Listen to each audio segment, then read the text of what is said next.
Good evening, everyone, and welcome to the Justin Dehm Show. This is Scott Kerker, along with Metamore head coach Justin Dehm.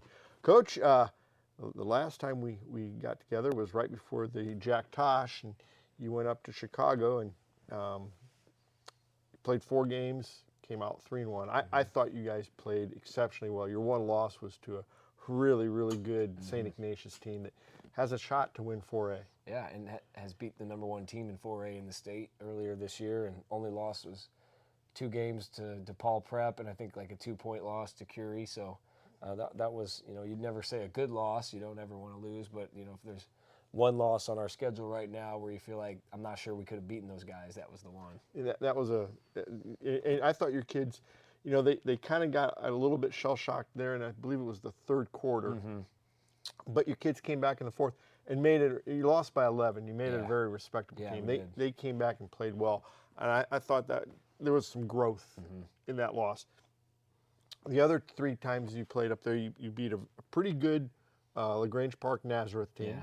You beat a pretty good Glenbard West team, and then you finished off with Palatine, who I thought was really good. Maybe one of the better big guys you're going to see all year, because he was really big. Oh, yeah, he's really big in a different type of way than you normally see. He wasn't so, he was, 6'4", but he weighed 280. He's going to go to Illinois on a football scholarship, and he was a really solid player. Yeah, he was a really tough matchup. I think he scored 30 points on us the last bucket at the very end to give him 30, but he needed 34, 35, and we were trying to keep him under 30. We knew he could maybe get 30 on us.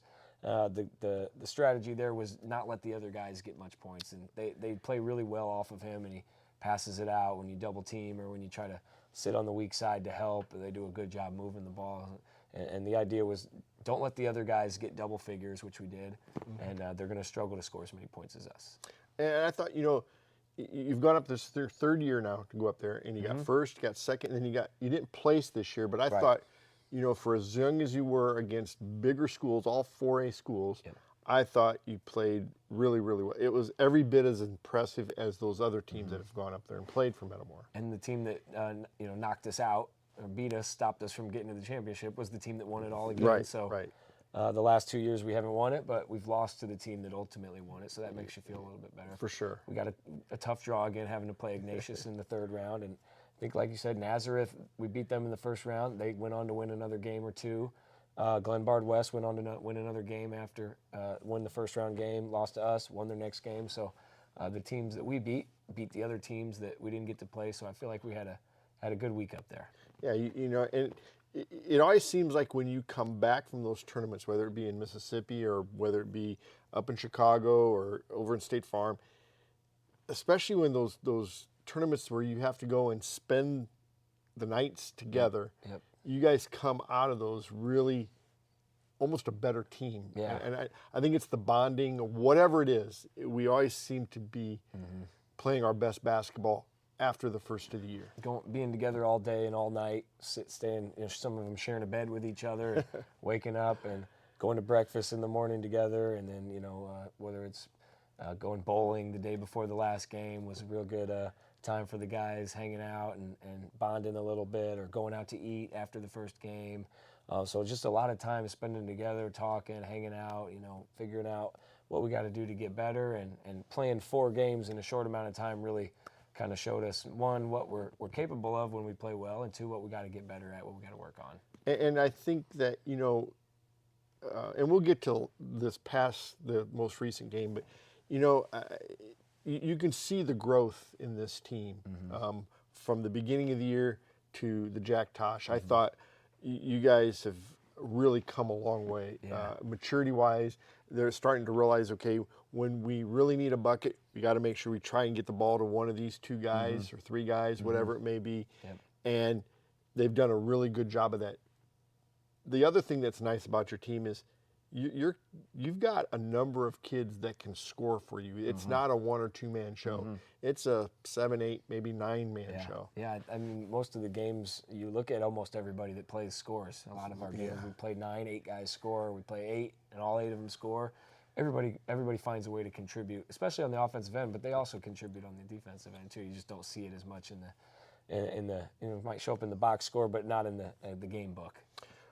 You come back after the Jack Tosh, and you get to play a home game against Taylorville, and that was a nice Saturday. Finally, seemed like forever. It had been 2 weeks since you'd played Central at home. Yeah. They came in a scrappy team. I think they lost to Limestone by 4 or 5. Yeah, like 4 points. Yeah. And so they're a young team also. Yeah. But your kids, and again, because you've played good competition, you're just getting better and better. You kind of took it to them a little bit. Yeah. And you did what you had to do. A little bit of a slow start, right? And then a little bit. Sam Koch got off to the 12 points. Sam had the first 12 for us, maybe Yeah. 14. I thought that game was a good example of learning from what we didn't do great against Palatine with their 1-2-2 press a little bit. Too many turnovers. Didn't have too many possessions. We didn't get a shot off. Helped them stay around with us. And Taylorville tried to run a little 1-2-2, and we did what we talked about doing better when we play those types of teams and try to score off of the press instead of just get it across safely. Like, let's attack it, let's be aggressive. And Sam got a couple easy layups early and some and ones, and we got found him for some great shots. So definitely, like you said, we benefited from playing in the Jack Tosh immediately. And you got a lot of kids in the game. You got a lot of kids that were able to score for you. And I thought that was a really nice game to kind of kick off the second half. Right. And then Tuesday night, last night, you made a trip over to Bartonville Limestone. And Limestone's kind of it's a little different. They're very athletic. I believe they came into the game at 6-8. Okay. And but they've played most. I mean, they lost by 4 or 5 to Morton. They've had some close games. Yeah, they beat Dunlap pretty solidly. I think at Dunlap they played Washington into a really close game. 5-point game, I believe. So they're a very scrappy team. It's a blue-collar town over there in Bartonville. Those guys always play hard. They, if they get down, they never quit. They always play a little bit more physical and play with a chip on their shoulder. It's always, even no matter what Limestone's record is or place in the conference, you're always going to get a tough game against them. And they had so many guys that were long. I mean, that Cahoe was so long. Was he 6'7"? 6'6", but probably his wingspan's got to be 6'8", 6'9". Oh, at least, yeah. Number 5, Graham, who's a really nice player. He shoots some really tough fadeaway jumpers that just kind of silky smooth at times. Yep. He's 6'3", 6'4", but his wingspan looks like it's 6'6", something too. Yeah, they hung with you. It was a 23-23 game at halftime. And we talked a little bit about this before we went on. With 3 minutes and 31 seconds, I believe it was, they had a 5-point lead. And then I'm saying it's one of the best timeouts all year. You call a timeout right after they score to go up 5, and from that point to the end of the game, you outscored them 40-14. And whatever you said in that timeout, you might want to hang on to that.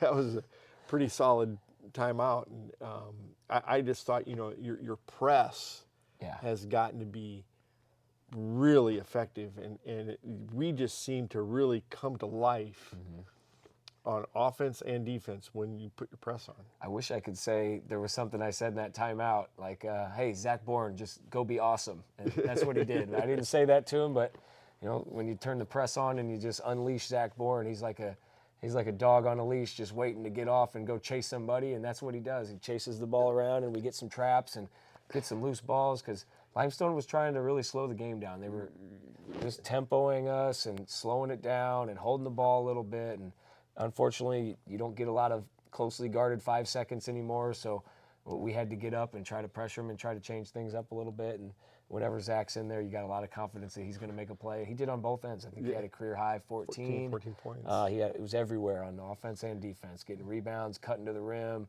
getting steals, walling up, getting rebounds on both ends, taking the ball coast to coast, hitting guys with passes. Like, he did a little bit of everything. He was a super Zach last night. He was really, really good last night, and he's been really good for you this whole year.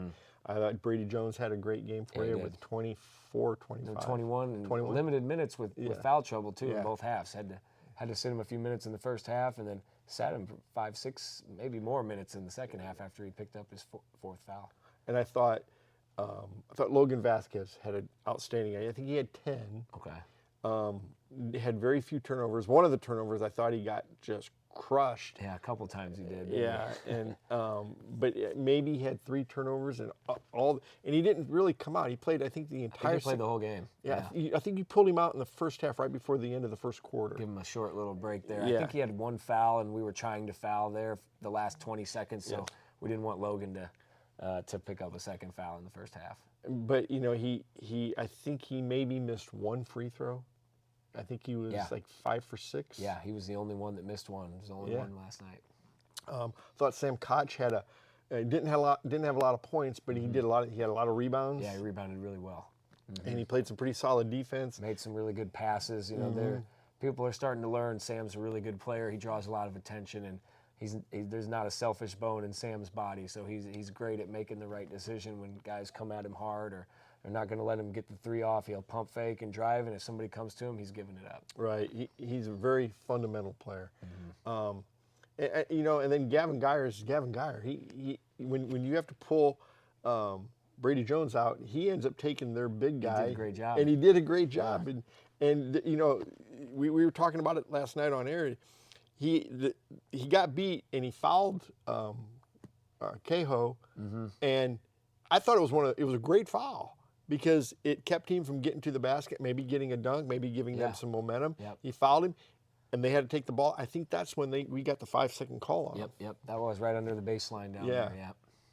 So I mean, you've got some kids right now that are playing really good basketball, very heady basketball, and it's really nice to see. And no matter who you put in, and it just seems like you can just keep bringing kids off the bench.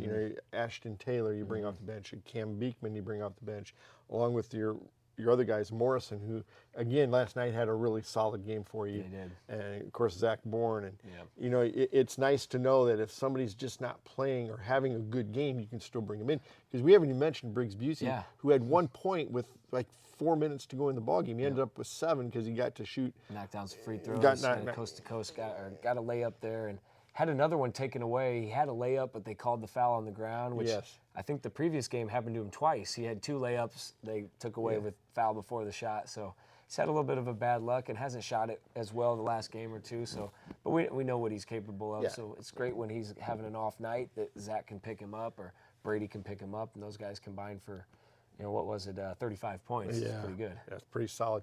And he's going to at some point catch fire again and get you a 16, 18-point ball game for you. Yeah, definitely. Why don't we take a break? When we come back, we'll talk about your upcoming games. Germantown Grill, where our staff loves the game as much as you do. Football, basketball, baseball, whatever your sport, we'll be cheering right along as we serve up your hometown favorites.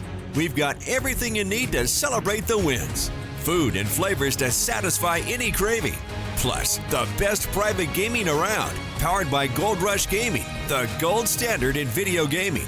Only at Germantown Grill in Germantown Hills. Welcome back.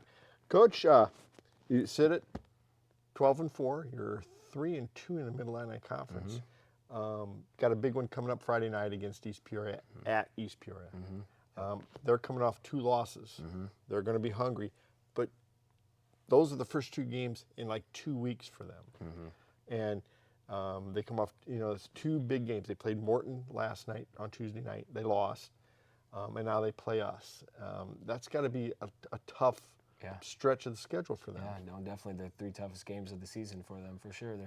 They're finding some things out about themselves. Obviously, I wish they'd have won a game or 2 coming into this one. You never want to play a really good team after they've lost several in a row, but it'll be a good challenge for us playing on the road at their place against some really good players. For sure, but I got this feeling that you're a little bit seasoned.